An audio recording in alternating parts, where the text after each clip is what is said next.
प्रेम की गंगा बहाकर प्रेम की गंगा।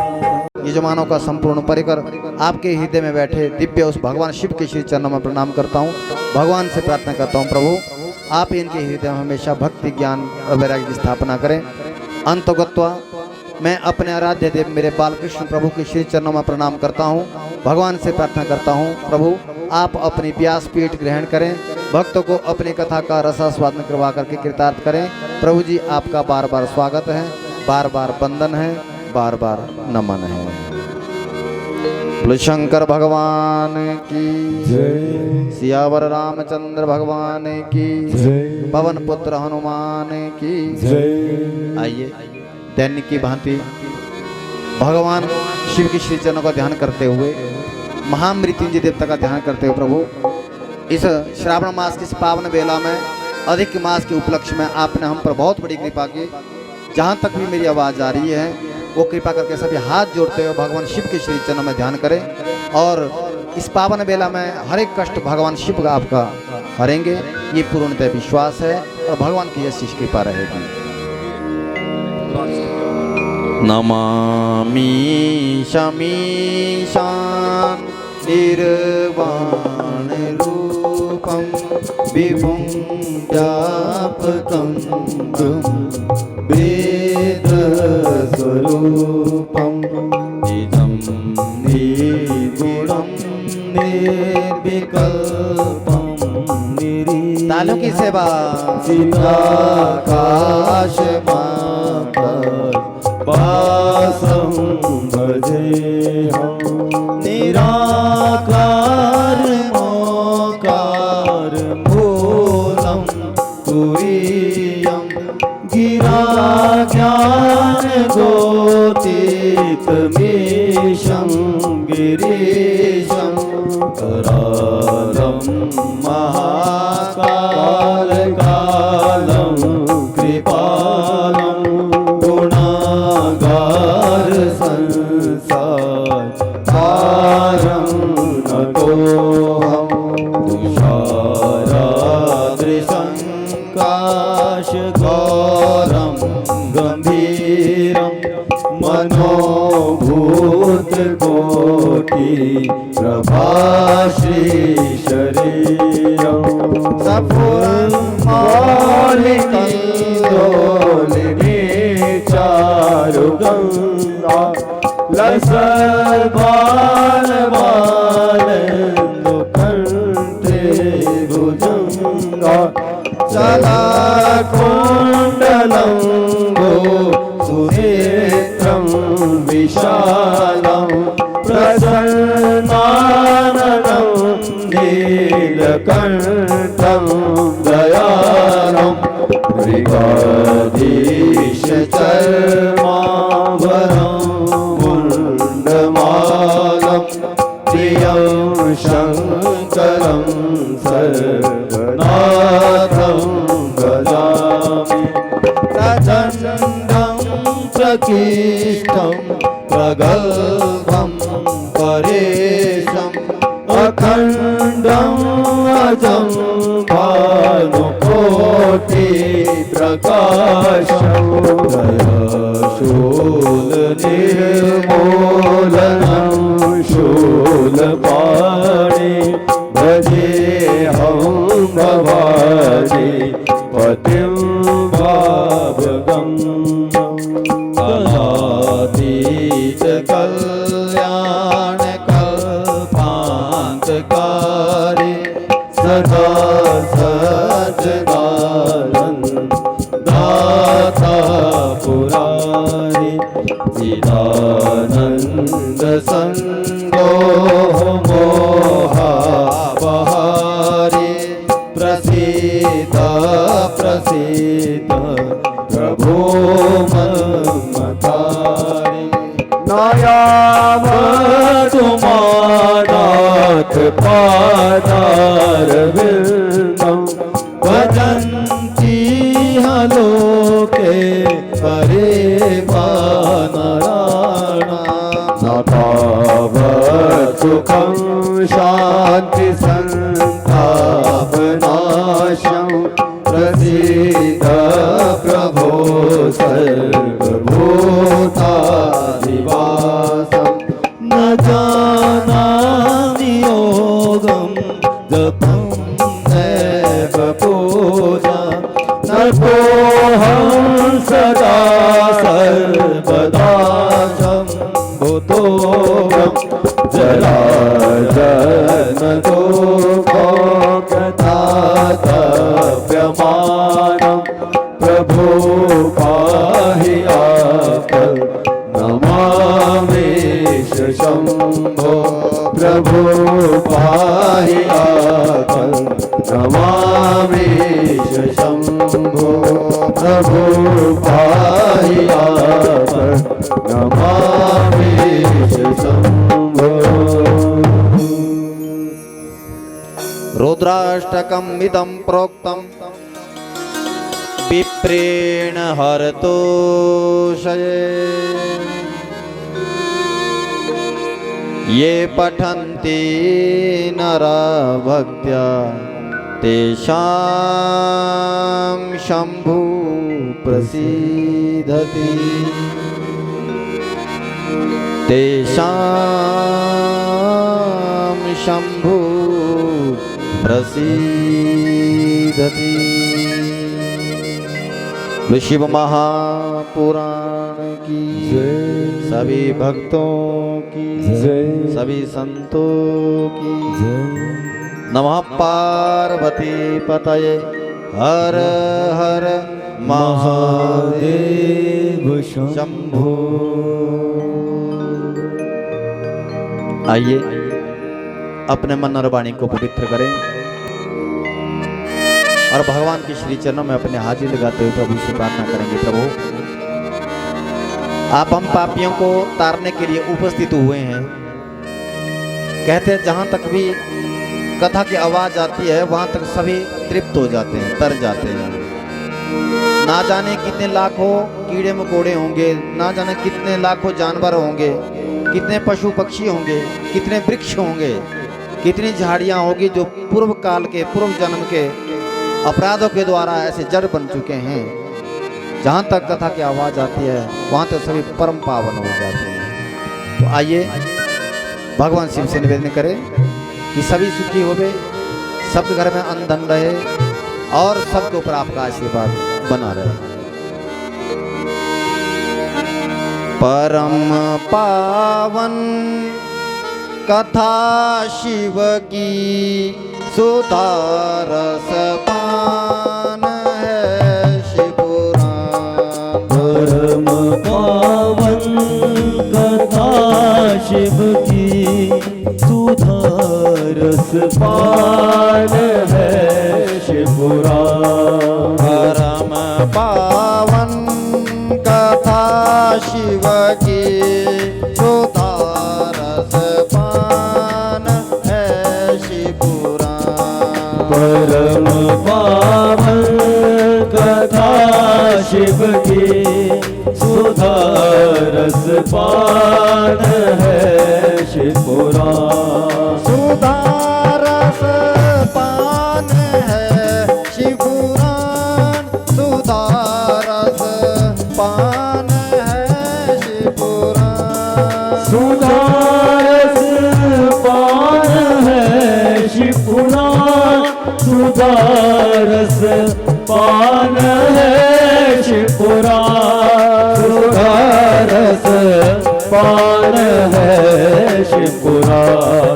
सुधा रस पान है शिवपुराण। पाप से मुक्ति दे कर ये पाप से मुक्ति दे कर ये पाप से मुक्ति दे कर ये पाप से मुक्ति दे कर ये करे कल्याण ये शिवपुराण। पाप से मुक्ति दे कर ये करे कल्याण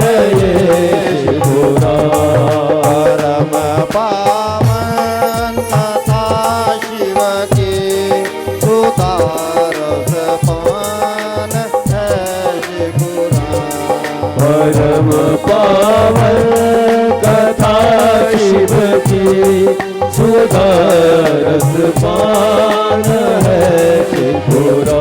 तालियों की सेवा, हरि बोल।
सागर है ज्ञान गंगा समाई है।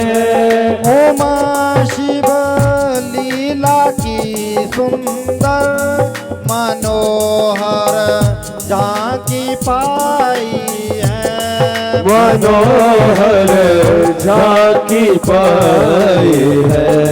मनोहर झांकी पाई है।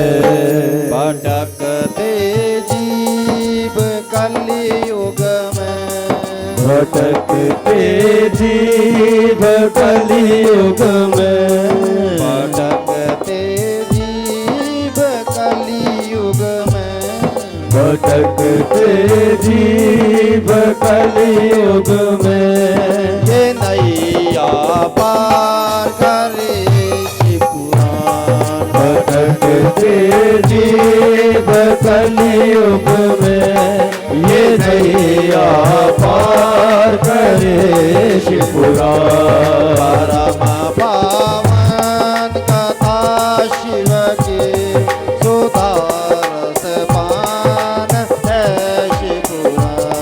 परम पावन कथा शिव की सुधारस पान है शिवपुराण। हरि बोल।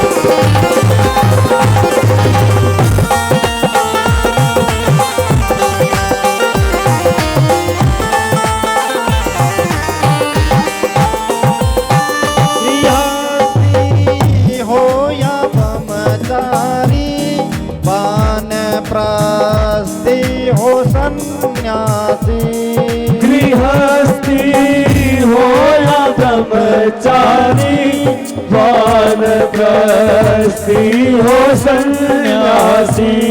हीन हो हीन धन पानी, ज्ञानी ध्यानी हो अज्ञानी, ज्ञानी ध्यानी हो अज्ञानी, ज्ञानी ध्यानी हो अज्ञानी। सभी को धर्म की नौका, सभी को धर्म की नौका, सभी को धर्म की नौका, सभी को धर्म की नौका बिठाती है ये शिवपुराण। सभी को धर्म की नौका बिठाती है ये शिवपुराण। परम पावन कथा शिव की सुधारस पान है शिवपुराण। पावन कथा शिव की सुधारस पान है शिवपुरा। हरि बोल।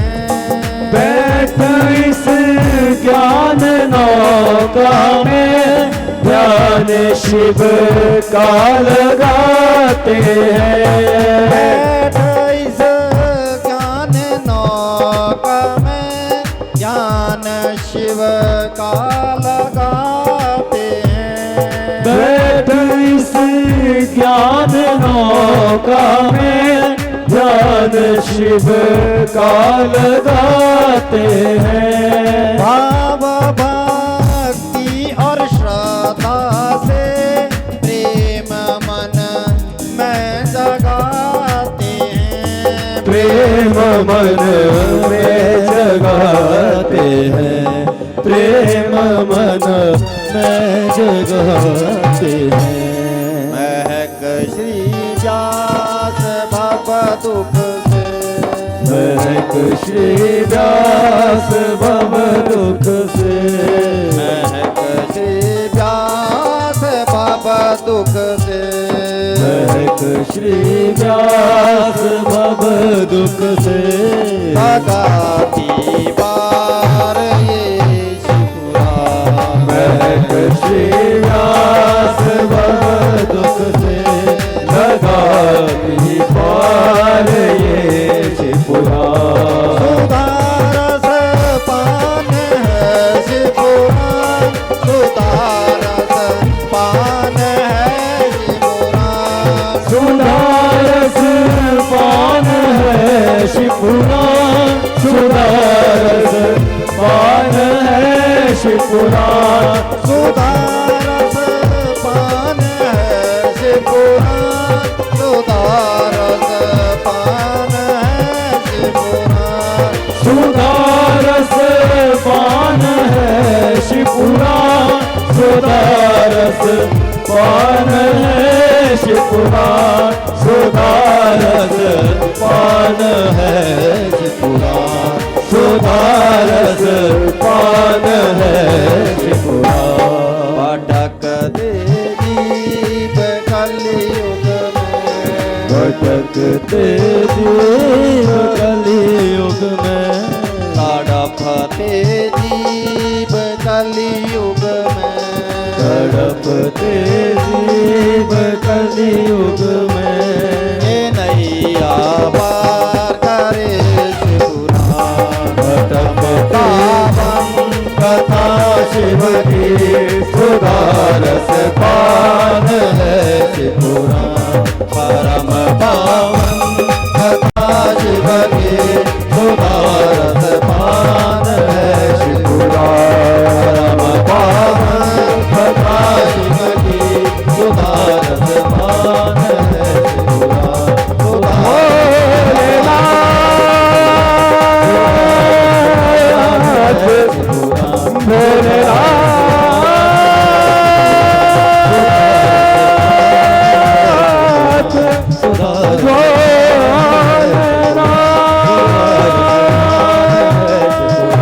सुधारस पान है शिवपुरा।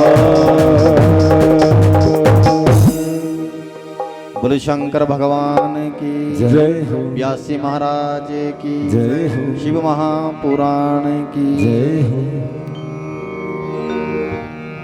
इस प्रकार से मेरे प्रभु की अपार कृपा, उनकी कृपा के फल स्वरूप इस दिव्य यात्रा का आज षष्ठ उत्सव। कल तक आपने कथा का श्रवण किया कि 14 मुखी रुद्राक्ष आपका एक मुखी से लेकर के 14 मुखी रुद्राक्ष तक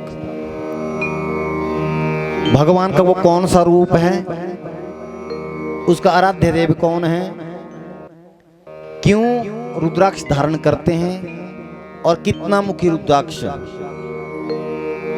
किस रोग के लिए पहना जाता है, आपने बिल्कुल विधि के साथ सुना। जो नहीं आए थे कल की कथा में, वो जितनी भी कथाएं चल रही है 5 दिन की, वो आप YouTube में सुन सकते हैं। एक एक चीज उस पर विस्तार से समझाया गया है। और YouTube चैनल आचार्य उमेश कृष्ण शर्मा के नाम से, इस कारण से क्योंकि हम कोशिश ये करते हैं संतों के बीच में, और जो बहुत सारी शोध के द्वारा जो हमें प्राप्त चीजें हैं, अगर आप शिव महापुराण पढ़ें तो इसमें ऐसा नहीं मिलेगा आपको, इसमें ऐसी भाषा शैली है वो समझ नहीं आएगी आपको। पढ़ने के लिए तो आप खुद भी शिव पुराण पढ़ सकते हैं, हर एक सनातनी पढ़ सकता है, पर आपको समझ नहीं आएगा। क्योंकि जब तक गुरु जी के सानिध्य में बैठ करके जब तक किसी मूर्ति की प्रतिष्ठा नहीं होती, तब तक वह मूर्ति पूजने योग्य नहीं होती। मूर्तिकार के पास तो लाखों मूर्तियां होती है, वहां जाते हैं पर वहां कोई मत्था नहीं टेकता, मूर्ति वाले के दुकान में कोई प्रणाम नहीं करता। वहां से जब तुम खरीदते हैं, घर में रखते हैं, ब्राह्मण देवता तो प्रतिष्ठा होती है, फिर उसको भगवान की संज्ञा दी जाती है। उसी प्रकार से पुराणों का भी ऐसा है, जब तक कोई भी अध्ययन आपने गुरु जी के सानिध्य में बैठ करके नहीं किया, तब तक आपको वो कृपा रूपी किरण आपके अंदर नहीं जाएगी। पढ़ा लिखा पढ़ करके तो पढ़ सकता है, ऐसा नहीं है, देख सकता है, पढ़ सकता है, पर समझ नहीं आएगा। इसलिए इसमें शोधन के बाद, संशोधन करने के बाद जो बढ़िया मर्म है वो आप तो पहुंचाने का प्रयास किया जा रहा है, ताकि सरल भाषा में सभी समझ सके कि भगवान शिव का वो रुद्राक्ष किस विधि से करना चाहिए। ये आप लोगों ने को कल समझाया गया। और कल ये भी आपने सुना कि 14 मुखी रुद्राक्ष तो है ही है, पर एक भगवान शिव का जो 15 नंबर का, जिसमें गौरी शंकर का रूप बताया गया है। और गौरी शंकर रूप यानी कि जिस प्रकार से शिव नाम जप ले सहारा मिलेगा।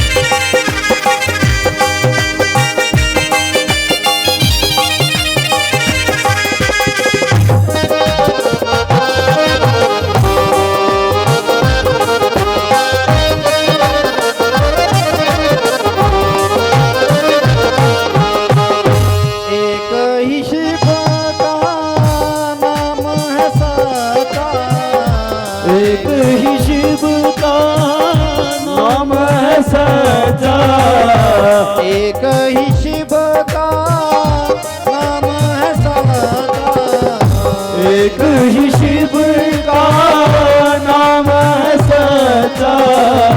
सारे जगत में सब कुछ झूठा, सारे जगत में सब कुछ झूठा, सारे जगत में सब कुछ झूठा, सारे जगत में सब कुछ झूठा। उसे प्यार कर ले प्यारा मिलेगा, उसे प्यार कर ले प्यारा मिलेगा। शिव नाम जप ले सारा मिलेगा, शिव नाम जप ले सहारा मिलेगा।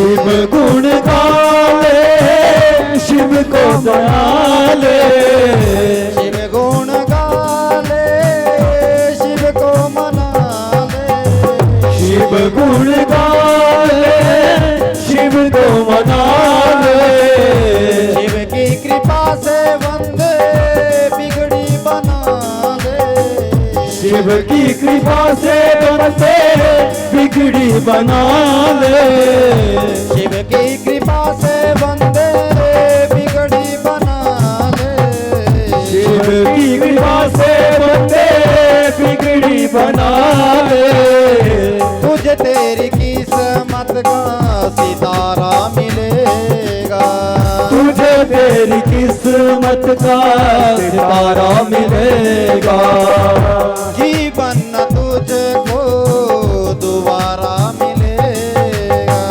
जीवन न तुझको दोबारा मिलेगा, शिव नाम जप ले सारा मिलेगा, शिव नाम जप ले सहारा मिलेगा, शिव नाम जप ले सहारा मिलेगा, शिव नाम जप ले सहारा मिलेगा, सहारा मिलेगा, सहारा मिलेगा। बोलो शंकर भगवान की जय हो। भारद्वाज जी, आज थोड़ा भजन का जरा सहारा लेना पड़ेगा, कथा मैं विस्तार से कल सुनाऊंगा, ठीक है जी। आज भजन का जरा सहारा लेंगे क्योंकि कथा में आनंद नहीं आएगा, छूट जाएगी आदि, फिर आनंद नहीं है। मैं बस थोड़ा थोड़ा सुनाता जाऊंगा और आपको भजन सुनाता जाऊंगा।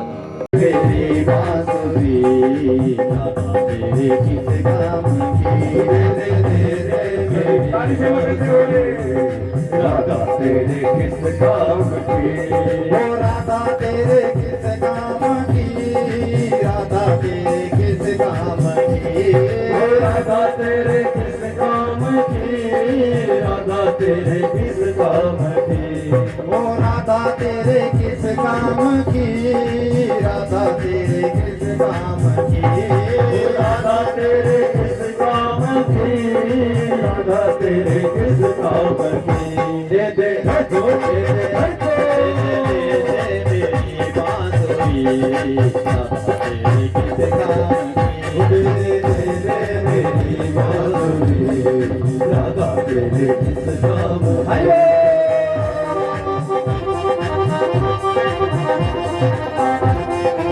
ना जानी की, ना सोने की, ना चांदी की, ना सोने की, ना चांदी की, ना सोने की, ना चांदी की, ये तो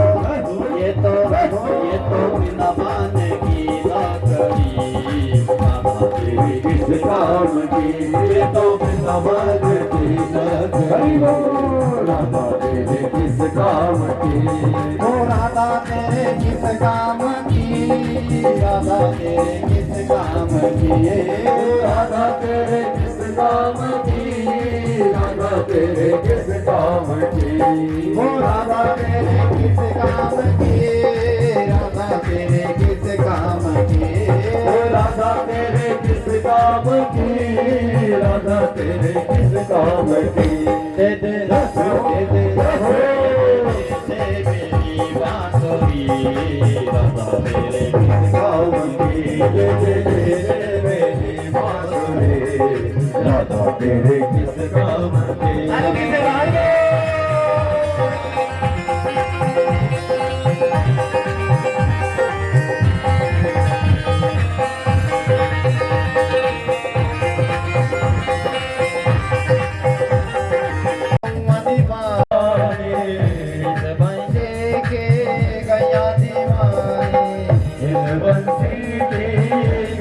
दीवाने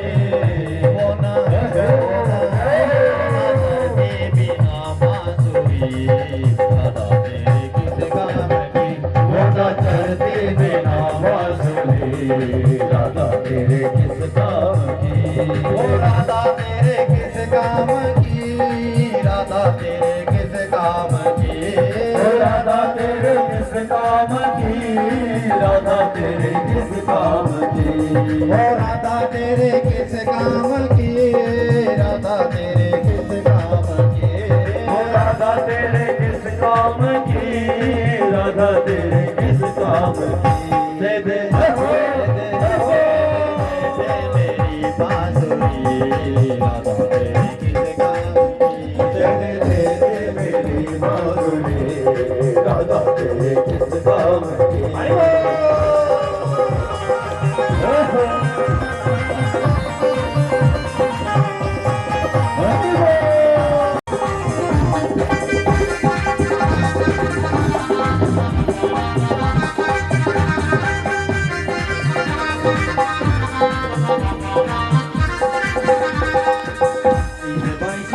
की गोपियां दीवानी इस बंसी की गोपियां दीवानी इस बंसी की गोपियां दीवानी इस बंसी की गोपियां दीवानी होना नाचे बिना बांसुरी नाचे बिना बांसुरी राधा तेरे किस काम की बोले दे मेरी बांसुरी बांसुरी राधा तेरे किस काम की राधा तेरे किस काम की राधा तेरे किस काम की राधा तेरे किस काम की राधा तेरे किस काम की राधा तेरे किस काम की राधा तेरे किस काम की राधा तेरे किस काम की राधा तेरे किस काम की दे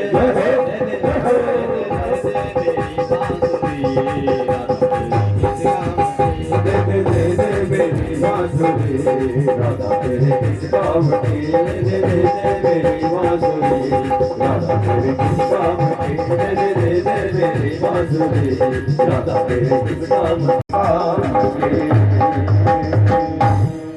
कृष्ण बलदेव भगवान की जय हो। शंकर भगवान की जय हो।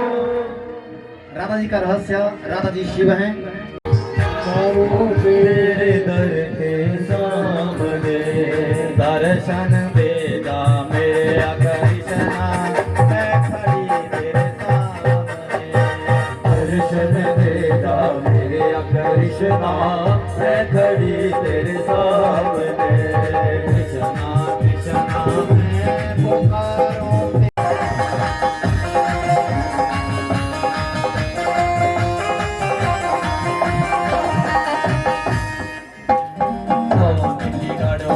गंगा जल पानी चरण दुलाओ सांवरे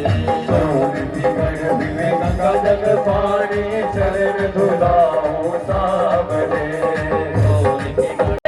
कृष्णा मैं खड़ी तेरे सामने दर्शन देगा मेरे कृष्णा मैं खड़ी तेरे सामने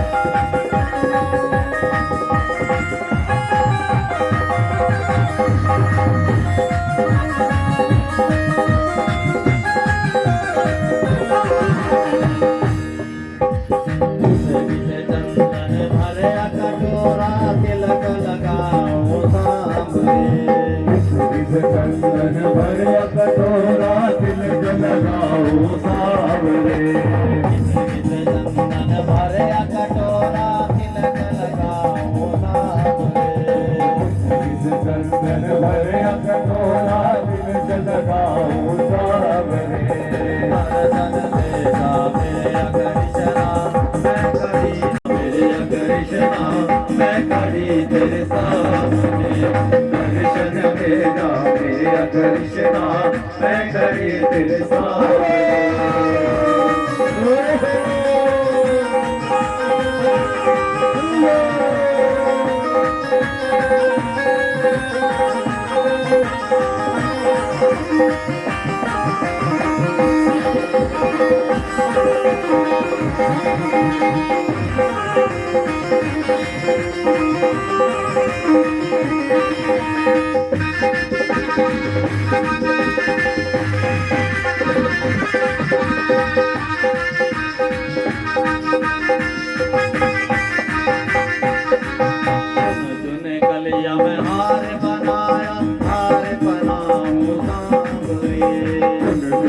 कलिया में हार बनाया और बनाओ सावरे तुमने कलिया में हार बनाया तुमने कलिया में हार बनाया और बनाओ सावरे दर्शन देगा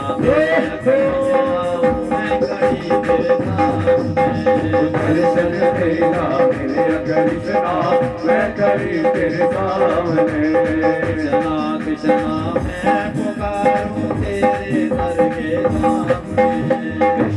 कृष्णा मैं पुकारूं तेरे दर के सामने कृष्णा कृष्णा मैं पुकारूं तेरे दर के सामने दर्शन देगा मेरे कृष्णा मैं खड़ी तेरे सामने दर्शन देगा मेरे कृष्णा मैं खड़ी तेरे सामने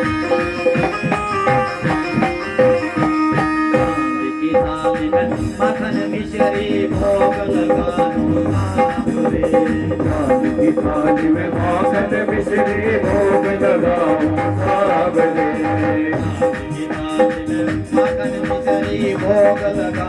सावरे चांद की थाली में मखन मिश्री भोग लगाऊं सावरे दर्शन दे जा मेरा कृष्णा दर्शन देगा मेरे कृष्णा मैं खड़ी तेरे सामने दर्शन देगा मेरे कृष्णा मैं खड़ी तेरे सामने दर्शन देगा मेरे कृष्णा मैं खड़ी तेरे सामने दर्शन देगा मेरे कृष्णा मैं खड़ी तेरे सामने।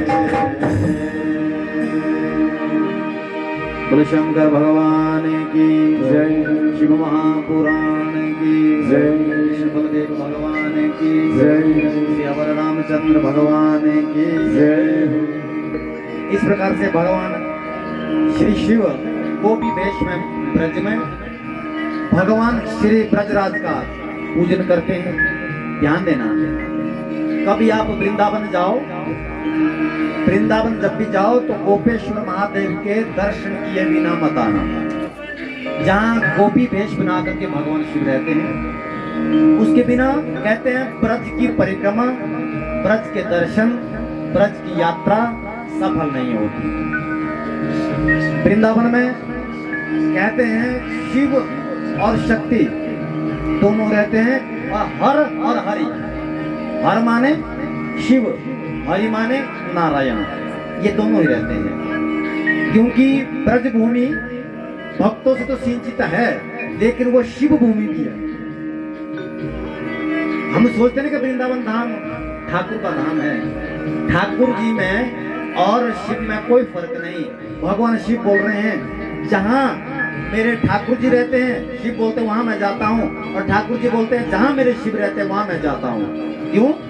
वृंदावन में ठाकुर जी रहते हैं तो वहाँ शिव आते हैं, और उज्जैन में महाकाल बाबा रहते हैं तो भगवान श्री कृष्ण वहाँ पढ़ाई करने जाते हैं। हाँ जी, पढ़ने भगवान श्री कृष्ण ने अपना गुरु का आश्रम संदीपनी आश्रम ही चुना। कहाँ पर? महाकाल में।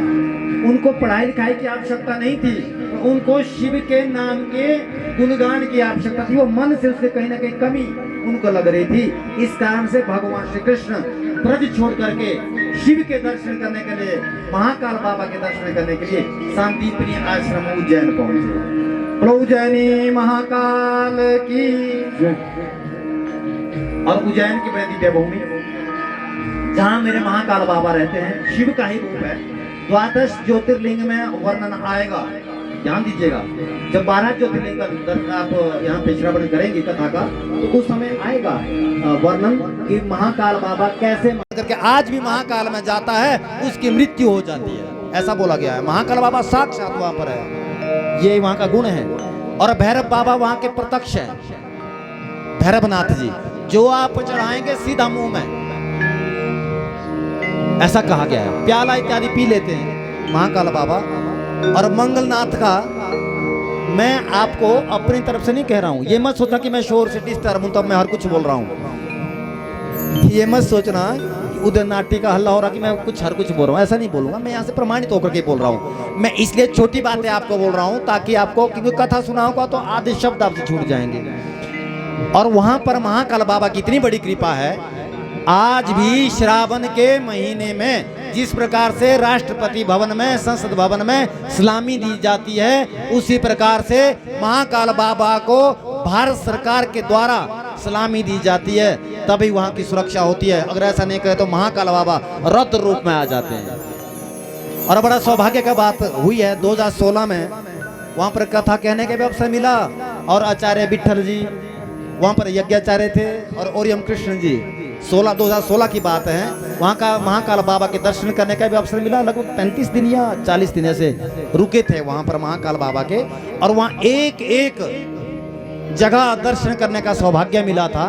और दूसरी बात, अगर किसी को मंगल की परेशानी है, मंगल ग्रह की परेशानी है, उसका विवाह नहीं हो रहा है, मांगलिक किसी की बेटी है या बेटा किसी का मांगलिक है, समस्या बहुत है, समझ नहीं आ रहा है, ऐसे यदि समस्या है आपकी तो आप महाकाल जाएं, उज्जैन जाएं और वहां मंगल जी का मंदिर है। मंगलनाथ भगवान मंगलनाथ के रूप में, पिंडी के रूप में आज भी विराजमान है।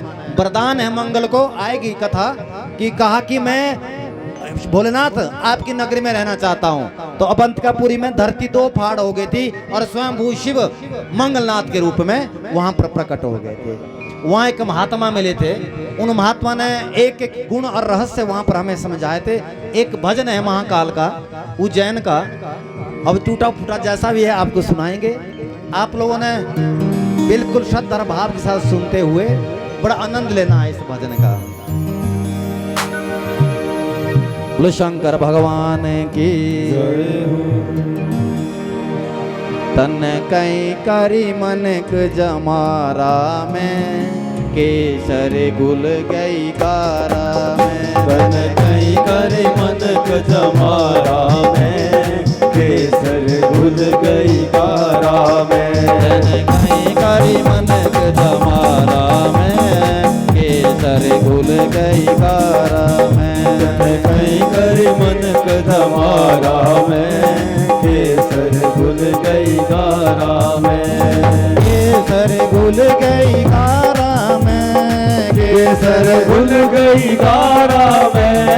केसर गुल गई कारा में, केसर गुल गई कारा में। तन कई करी, तन कई करी, कई करी मनक जमारा में, केसर गुल गई कारा में। करी मनक जमारा में, केसर गुल गई कारा में।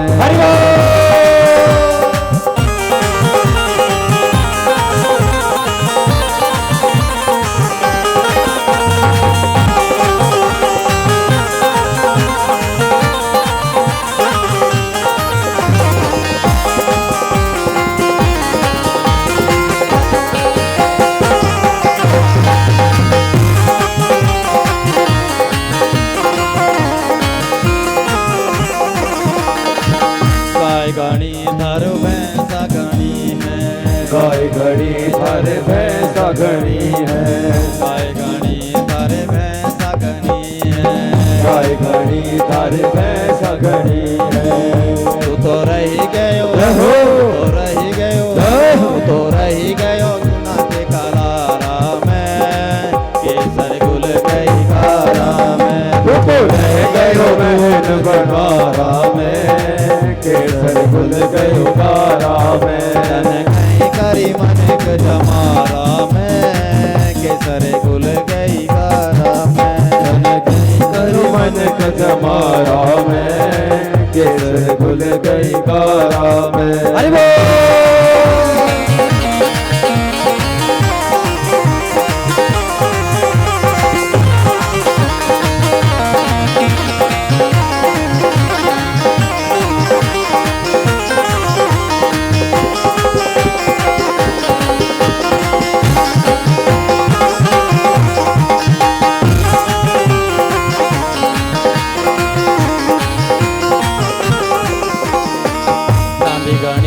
थारो सोना घणो रे चांदी घणी थारे सोना घणो रे चांदी घणी थारे सोना घणो रे चांदी घणी थारे सोना घणो रे तू तो रही गयो रही गयो तू रही गयो महल बनारा में केसर गुल गई गारा में तू तो रह गयो महल बनारा में केसर गुल गई गारा में खाई करी मनक जमारा में केसर गुल गई गारा में कई करो मन कमारा में केसर गुल गई गारा में हरि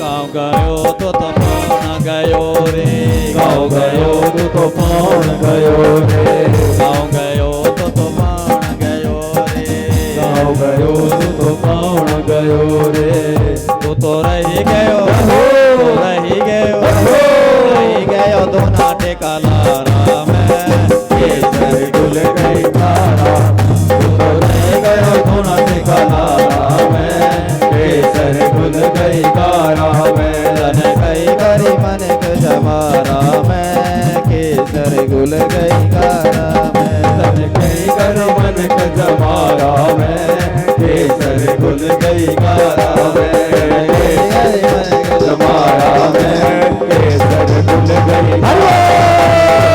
कर मन जमारा में केसर गुल गई गारा में केसर गुल गई गारा में केसर गुल गई गारा में बोलो शंकर भगवान की जय हो। समझ आया? बोलिए। हाँ जी, आपने बोलना दोनों लोगों ने प्राण पी लिए, एक उन्होंने प्राण पी लिए, एक हमने प्राण पी लिया। तुम लोगों के कुछ उधर से समझ नहीं आ रहा है, कुछ भजने से गा रहे जिसका अर्थ ही पता नहीं चल रहा है। क्या कहा? तन कई करी मनक जमारा में केसर घुल गई गारा में।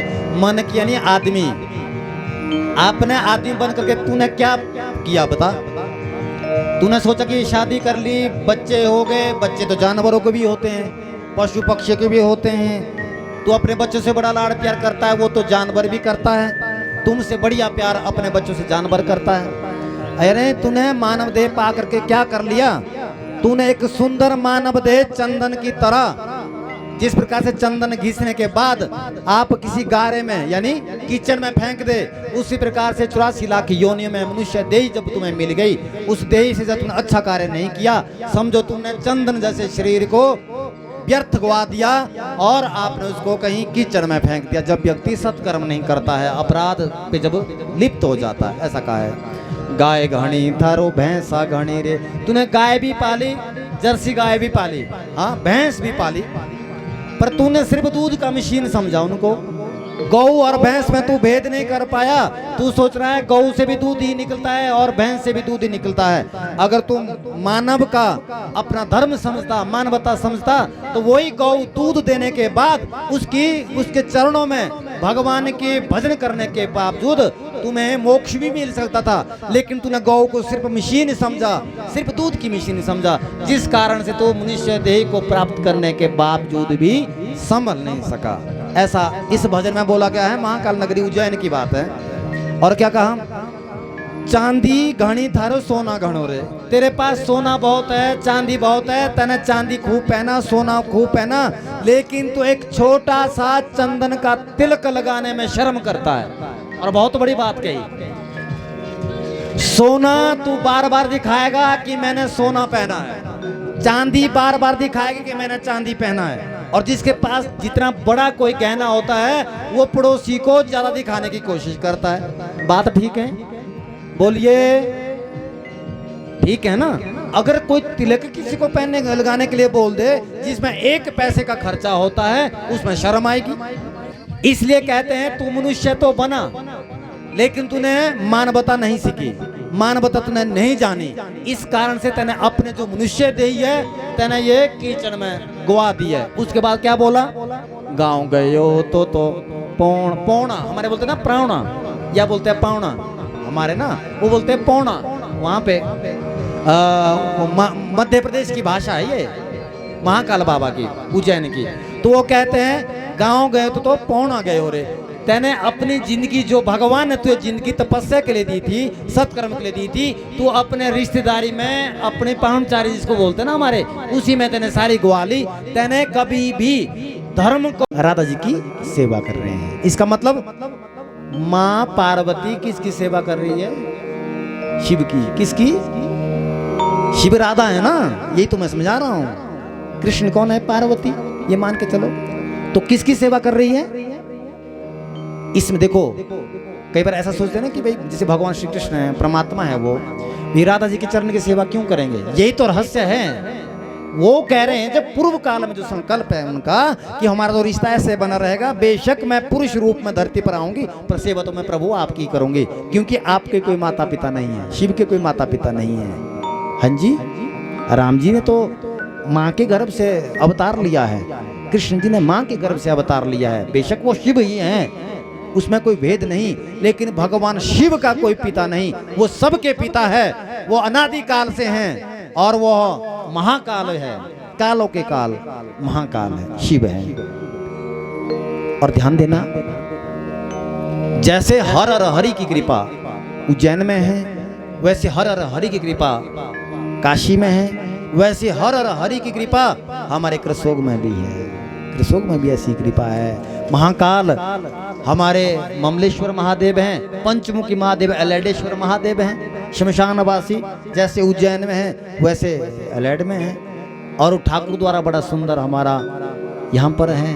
पुराना बाजार में देखो, अभी नृसिंह भगवान की प्रतिमा का अनावरण हुआ, प्रतिष्ठा हुई, कितने आनंद की बात है। और भगवान ने चाहा, बांके बिहारी ने चाहा, गोपेश्वर महादेव ने चाहा तो बहुत जल्दी आपके जोड़ में बांके बिहारी जी का भी अनावरण होगा।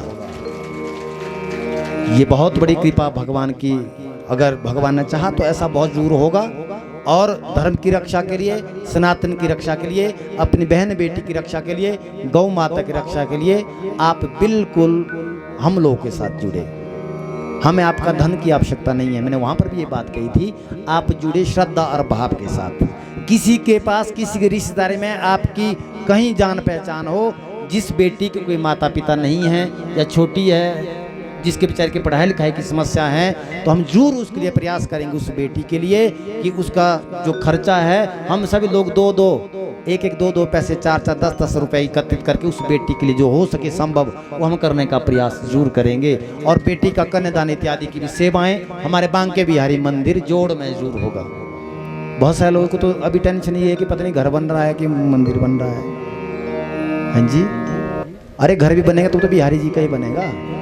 हम बिहारी जी के ही हैं, अपने नहीं कह रहा हूँ, तुम लोग भी कह रहा हूँ, सबकी कह रहा हूँ। जो ये जितने भी लोग हैं बेचारे हमारे कृषकों के, सभी लोगों का बड़ा सहयोग भी मिल रहा है, जिसमें कि हमारे क्षेत्राम भारद्वाज जी हैं, ये बहुत ही कंधा से कंधा मिला करके साथ में चल रहे हैं। और जैसे हमारे जोड़, कुट्टी, सनारली, भुट्टी इत्यादि और कृषक बाजार है हमारा, और बढ़ारनु क्षेत्र है पूरा, ये सभी लोग जिनको मालूम है। मैं सिर्फ ये कह रहा हूँ कि आप आइए, दर्शन कीजिए, कुछ और बढ़िया हो सके आप कुछ हमें कुछ ऐसे टिप्स दे ताकि हम कुछ बढ़िया कर सके, ताकि वृंदावन की तरह माहौल हमारा कृषक में भी बन जाए और एक गोपेश्वर महादेव यहाँ पर भी हो जाए, ऐसा एक भाव है। तो ये स्पष्ट हो गया आपका। इसलिए ही भगवान श्री कृष्ण ने स्वयं अपने हाथों से राधा जी की सेवा की। किसकी सेवा की जी? पड़े रहते हैं बरसाने में। ओरियम जी, कृष्ण जी कहाँ पड़े रहते हैं? बरसाने में। लोग सोचते हैं कि वो प्रेमी प्रेमिका है। आधे अधूरे ज्ञान होने के कारण से लोग कुछ भी सोचते हैं, कुछ भी समझते हैं। पर पुराणों की सुने तो पुराणों में बोला गया है कि मां पार्वती ही अपने पति शिव के श्री चरणों में पड़े रहते हैं, मान के चले, हाँ, कि वो कृष्ण बनकर धरती पर आई है। और दूसरी बात, भगवान शिव बोल रहे हैं, भगवान शिव क्या बोल रहे हैं? कृष्ण मेरी आत्मा है। क्या बोल रहे हैं जी? कृष्ण मेरी आत्मा है। और भगवान श्री कृष्ण बोल रहे हैं शिव मेरी आत्मा है। ब्रज की आत्मा गोपेश्वर है, वृंदावन की आत्मा क्या है? कौन है? गोपेश्वर महादेव। आज भी सुबह जब वहां पर आरती होती है ना गोपेश्वर महादेव में, जो भगवान शिव है उनको जिस प्रकार से माताएं श्रृंगार करते हैं ना, बिंदी और कंगन और चूड़ियाँ और ऊपर से जो हमारा घूंघट लगता है, वो सब भगवान शिव को आज भी लगता है वहाँ पे गोपेश्वर महादेव में ना। और बात होती हो, जहाँ मेरे पुराणों की बात होती हो, जहाँ मेरे राम की बात होती हो, जहाँ मेरे इष्टों का भजन बंदन किया जाता हो, करवाया जाता हो, बोला जाता हो, वो तो मेरे सनातन का है। जो ना मेरे राम का सो ना मेरे काम का। जो मेरे राम का नहीं है, जो मेरे शिव का नहीं है, वो मेरा कभी भी नहीं हो सकता। इसलिए उस भगवान श्री शिव की वाणी को समझते हुए ऐसे स्थान पर कभी भी नहीं जाना चाहिए। बेशक मैं तुम्हें कथा सुनाता हूँ, मैं आपके लिए आचार्य हो सकता हूँ, मैं आपके लिए व्यास जी हो सकता हूँ, मैं किसी के लिए बेटा हो सकता हूँ, मैं किसी के लिए भाई हो सकता हूँ। अगर मैं कभी आपको ऐसा बोलूँ कि मेरा पूजन करो, मैं ही सब कुछ हूँ, तो उस समय मुझे पानी भी मत पिलाना। इंसान कभी भगवान नहीं बन सकता। भगवान को भगवान रहने दो और इंसान को इंसान रहने दो। अच्छे प्रवचन देना, अच्छी कथा सुनाना कोई भगवान के लक्षण नहीं है, ध्यान देना। वो एक इंसान के ऊपर कृपा के लक्षण है, वो एक भगवान शिव की कृपा है उस पर, उस जीव के ऊपर जो तुम्हें अच्छा सुना पा रहा है। बाकी तो जो भी प्रवचन देते हैं, चाहे कोई भी हो, महात्मा हो, कथाकार हो, वो इंसान है धरती पर, वो कभी परमात्मा नहीं हो सकता। यदि किसी सत्संग में आपको ऐसा सिखाया जाता है कि ये ही परमात्मा है, तो ध्यान देना, तुम्हें गुमराह किया जा रहा है और तुम्हें शिव से विमुख किया जा रहा है। जो शिव से विमुख होगा उसका कल्याण नहीं होगा। इसलिए इंसान अच्छा हो सकता है, इंसान ज्ञानवान हो सकता है, इंसान एक अच्छा धर्मात्मा हो सकता है, इंसान एक बहुत अच्छा साधु हो सकता है, इंसान हमारे गुरु हो सकते हैं, पर इंसान कभी भगवान नहीं हो सकते। अगर इंसान भगवान होते तो इस धरती पर जितनी उपद्रव है वो एक बार में ठीक कर देते। मैं ये बात क्यों कह रहा हूँ?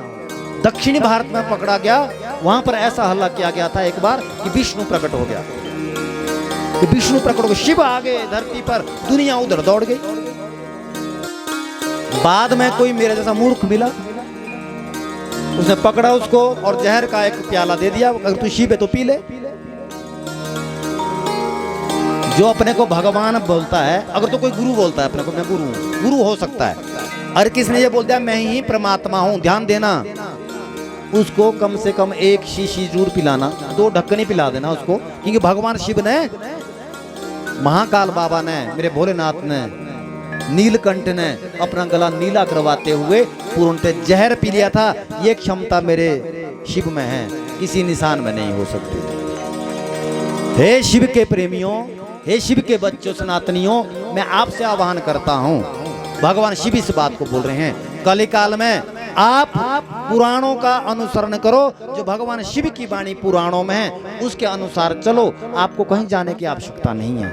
भगवान शिव आपके घर में भी हैं, वो कहीं नहीं ममेल में जाकर के नहीं है, ममेल में आप जाइए, क्योंकि घर में हम नहीं देख पाते हैं भगवान को, इसलिए ममलेश्वर महादेव जाइए और भगवान शिव से एक ही बात मांगे, प्रभु मैं अपने धर्म को ना छोड़ूं, मैं अपने सनातन में रहूं। ये प्रार्थना आप भगवान से करेंगे। और अगर आपने ऐसा भी बोला गया है, ऐसा ही बोला गया है, जो अपने धर्म को ना छोड़ करके अपने ही धर्म में रहता है, तुम धर्म कर्म ना कर सके, तुम कोई कथा ना करवा सके, तुम दान ना दे सके, तुम कन्या दान नहीं कर सके, तुम कन्या पूजन नहीं कर सके, तुम गौ दान नहीं कर सके, चलेगा, तुम कुछ भी मत करो, भजन भी मत करो, यूं बोला शिव ने, पर तुम अपने धर्म में तो रहो। स्वधर्मेण निधनम शेय पर धर्मा भयावह, दूसरे का धर्म को अपनाना समझो नरक का रास्ता कन्फर्म करना है। इसलिए हमें किसी दूसरे धर्म की आवश्यकता नहीं, सनातन हमारा विशाल है, हम शिव की संतान हैं और ये हमारा गौरव है और ये हमारा स्वाभिमान है। इस स्वाभिमान के साथ भगवान श्री कृष्ण राधा जी के श्री चरणों का ध्यान देना। पुजारी बन करके डोलते हैं। समझ आ गया? हाँ जी, क्या बोला? राधे बरसाने वाली तेरो पुजारी है गिरिधारी। कौन है पुजारी? पुजारी कौन है? गिरिधारी। बरसाना का पुजारी कौन है जी? गिरिधारी। गिरिधारी कौन है? अरे जो HRTC में यहाँ से वो तो है ही है, जो यहाँ है ना HRTC में, वो तो है ही है ना, कि कई लोगों का ध्यान उधर चला गया, वो भी हैं, उनका नाम बड़ा अच्छा रखा है। जो गिरिराज को धारण करने वाले हैं वो हैं गिरिधारी। पहले नाम ऐसे अच्छे ही होते थे, जब नाम रखते थे ना ऐसे सुंदर नाम रखते थे। गिरिधारी रख दिया, राम कृष्ण रख दिया, राधा कृष्ण रख दिया। हाँ, कितने सुंदर नाम थे। उन नाम लेने मात्र से भी तर जाते थे। बेशक तुम अपने बेटे को आवाज मारते तो भी तुम तर जाते, क्योंकि आपने परमात्मा का नाम लिया है। हाँ, भोला रखते थे, शंकर रखते थे ना पहले। अब तो नाम का नामा उसका ह्रास हो चुका है पूरी तरह से, तो उस विषय पे मैं नहीं जाऊंगा। मैं सिर्फ ये बोलूंगा आपको कि बरसाने के पुजारी गिरिधारी हैं। राधे बरसाने वाली तेरो पुजारी है गिरिधारी। राधे बरसाने वाली तेरो पुजारी है गिरिधारी। राधे बरसाने वाली तेरो पुजारी है गिरिधारी। राधे बरसाने वाली तेरो पुजारी है गिरिधारी। तेरो पुजारी है गिरिधारी। तेरो पुजारी है गिरिधारी। तेरो पुजारी है गिरिधारी। तेरो पुजारी है गिरिधारी। राधे बरसाने वाली तेरो पुजारी है गिरिधारी। राधे बरसाने वाली तेरो पुजारी है गिरिधारी।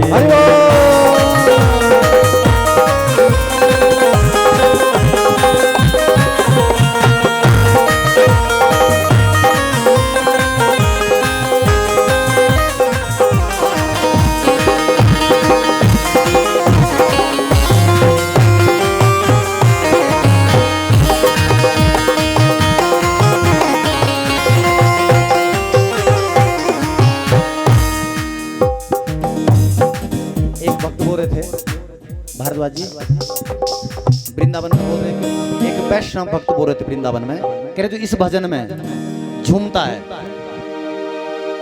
और भगवान का स्मरण करते हुए झूमता है, कह रहे उसको शिव जरूर मिलते हैं। क्यों बोला गया? हाँ जी, जो बैठे रहते हैं उनको तो फिर थोड़ी देर बाद धाम खाने को मिलेगी।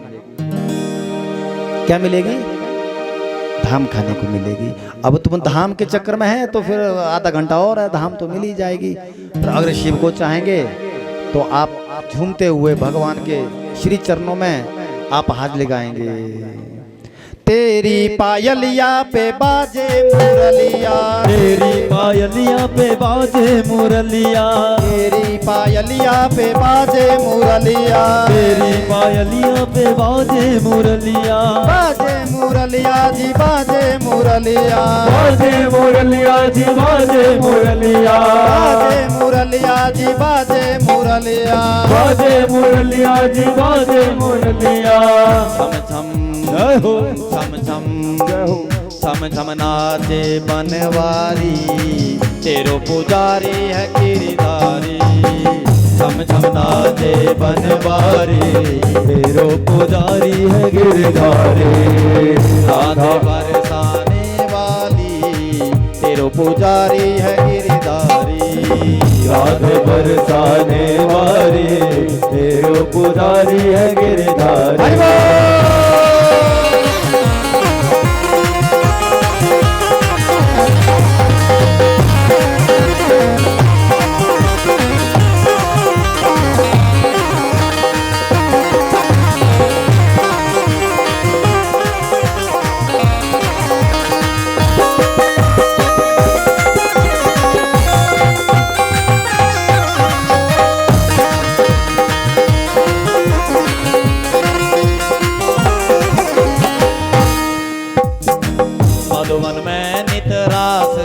रसावत रास रसावत रास रसावत मधुबन में नित रास रचावत रास रसावत रास रसावत रूठे श्यामा श्याम मनावत श्याम मनावत श्याम मनावत रूठे श्यामा श्याम मनावत श्याम मनावत श्याम मनावत परोवत परोवत परोवत बनवारी तेरो पुजारी है गिरधारी दान बरसाने वाली तेरो पुजारी है गिरधारी तेरो पुजारी है गिरधारी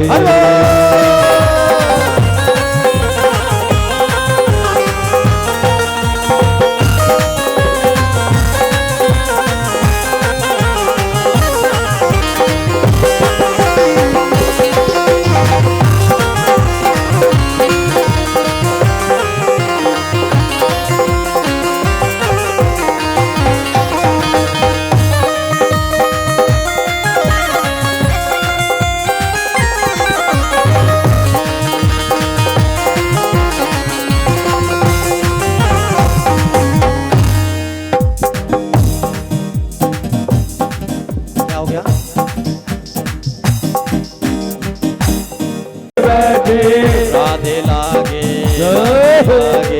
राधे लागे बड़ी प्यारी तेरो पुजारी है गिरधारी राधा लागे बड़े प्यारी तेरो पुजारी है गिरधारी राधा बरसाने वाली तेरो पुजारी है गिरधारी राधा बरसाने वाली तेरो पुजारी है गिरधारी ताली की सेवा हरि बोल।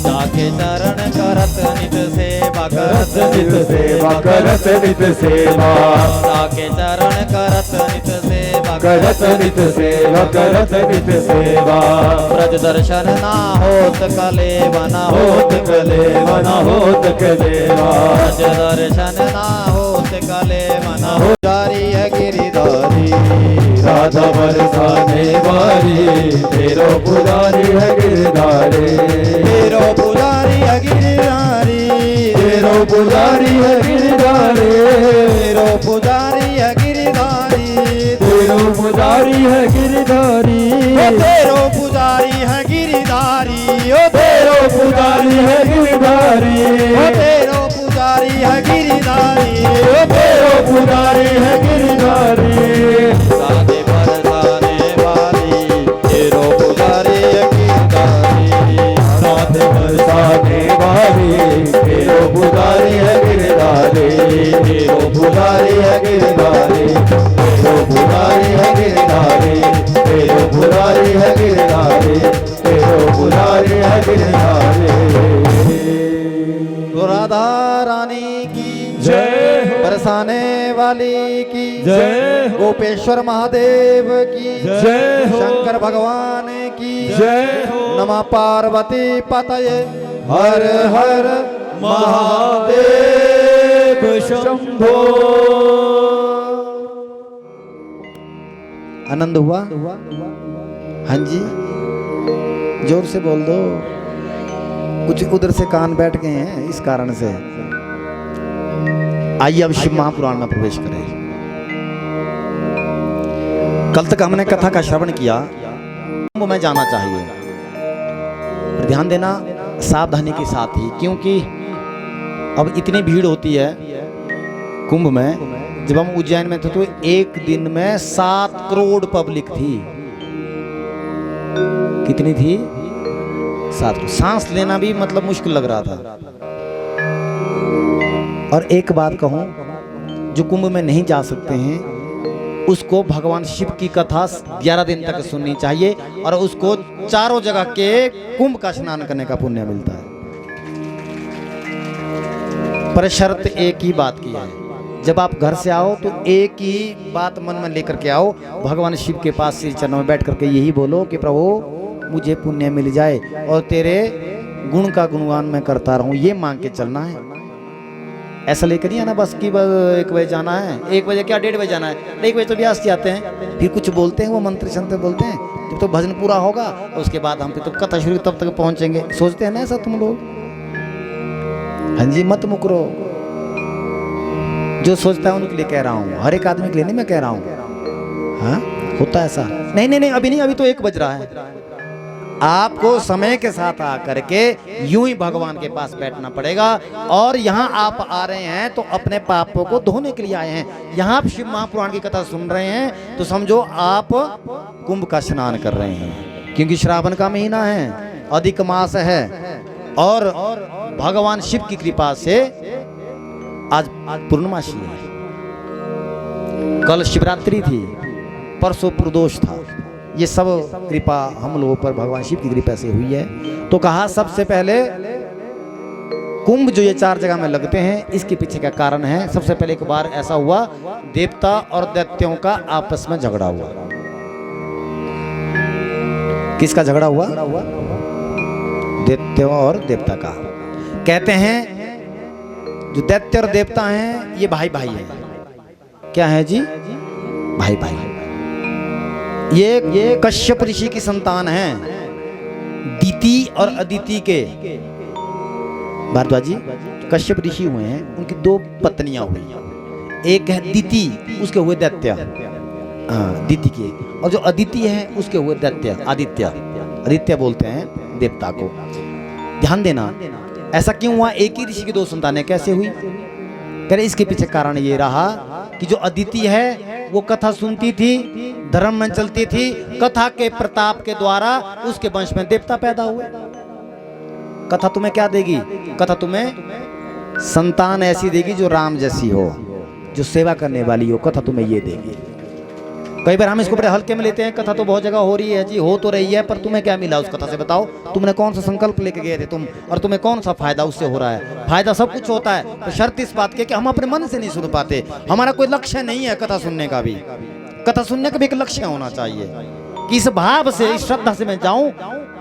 सबसे बड़े भाव तो यही होता है, अगर आप कृष्ण कथा सुनने जाए तो आप यही बोलिए कि प्रभु तेरे चरणों का दास बन जाओ। और आप राम कथा सुनने जाए तो राम जी को बोलो प्रभु आपकी कृपा और मर्यादा मुझे मिल जाए। शिव की कथा सुनने जाओ तो भगवान शिव से बोले आप अपने चरणों में मुझे हमेशा लगा के रखें। यूं बोलिए आप, भगवान आपको स्वतः देंगे, खुद देंगे आपको, मांगने की आवश्यकता ही नहीं पड़ेगी आपको।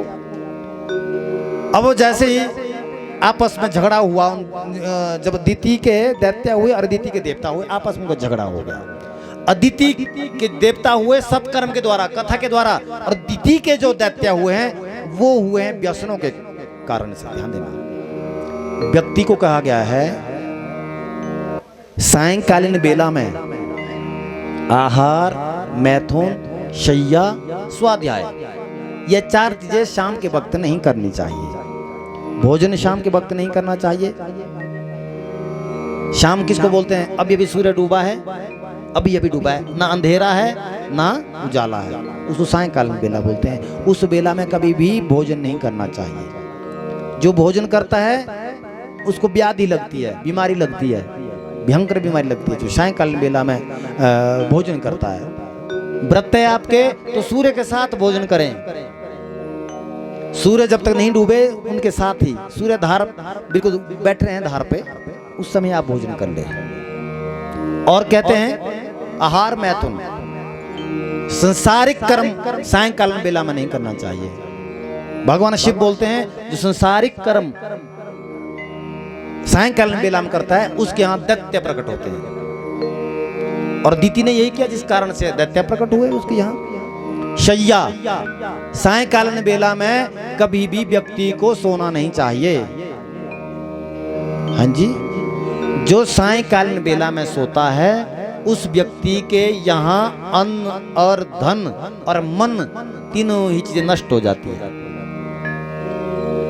और कोई बीमार हो उसको भी खड़ा कर दीजिए, बिठा दीजिए उसको, जब तक सायंकालीन बेला नहीं उतरी। स्वाध्याय अध्ययन नहीं करना चाहिए, बच्चों को नहीं पढ़ाना चाहिए। मैं उनसे कह रहा हूं जो बच्चे पढ़ाते हैं ना, स्कूल में टीचर पढ़ाते हैं और घर के टीचर तुम खुद हैं। तुम घर के टीचरों से कह रहा हूं मैं कि सायंकालीन बेला में अपने बच्चों को अपने पास बिठाइए, उनको आरती में सम्मिलित कीजिए, भगवान का गुणगान कीजिए, ऐसा उनको सिखाइए ताकि वो धर्मात्मा की तरह अपना जीवन यापन करे, उसको संस्कार आ जाए। सायंकालीन बेला में उसकी पुस्तक को बंद कर दीजिए। अगर सायंकालीन बेला में आप पढ़ाई लिखवाई करवाते हैं अपने बच्चों से, वो बच्चा रट्टा तो लगाएगा, ध्यान देना, पर मूर्ख बनेगा। क्यों? सायंकालीन बेला में ऐसा क्यों होता है? कह रहे भगवान शिव गणों के साथ धरती पर आते हैं हर रोज। भारद्वाज जी से कह रहा था आपसे, भगवान शिव हर रोज सायंकालीन बेला में आते हैं। ध्यान देना, 2 बेला में आते हैं। वैसे तो कुछ संतों का ये भी कह रहे हैं 2 बेलों में आते हैं। एक आते अमृत बेला सुबह, इसको माने आप 4 से 6 बजे के बीच में, जो हम बोलते हैं ब्रह्म मुहूर्त, जिसको बोलते हैं। ब्रह्म मुहूर्त क्यों बोलते हैं? ब्रह्म है परमात्मा, मुहूर्त है मतलब आने का जगह, आने का समय, उसको अमृत बेला भी बोलते हैं। ध्यान देना, सुबह कभी उठ करके देखना, सबसे पहले बाहर टहलना, चाहे सर्दी का मौसम हो चाहे गर्मी का मौसम हो, ऐसा लगता है कि कोई बिल्कुल शीतल जल की कोई छोटी छोटी बूंदे आ रही है, उसको बोलते हैं अमृत बूंदे। क्या बोलते हैं? अमृत बूंदे।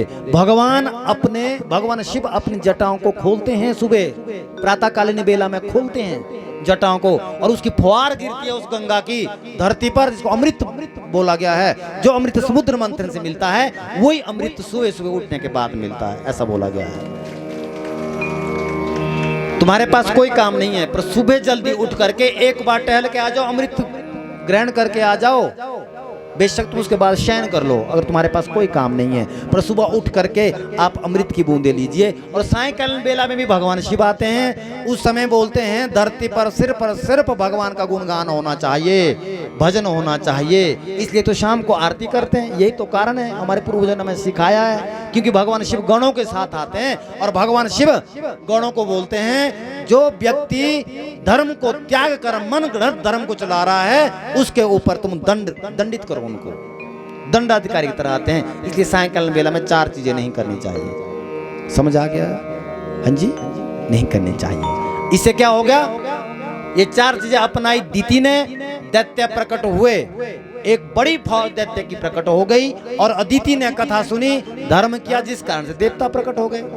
चाहे सोमेश्वर महादेव मानो, चाहे लडेश्वर महादेव के रूप में मानो, तो ये तो महादेव है।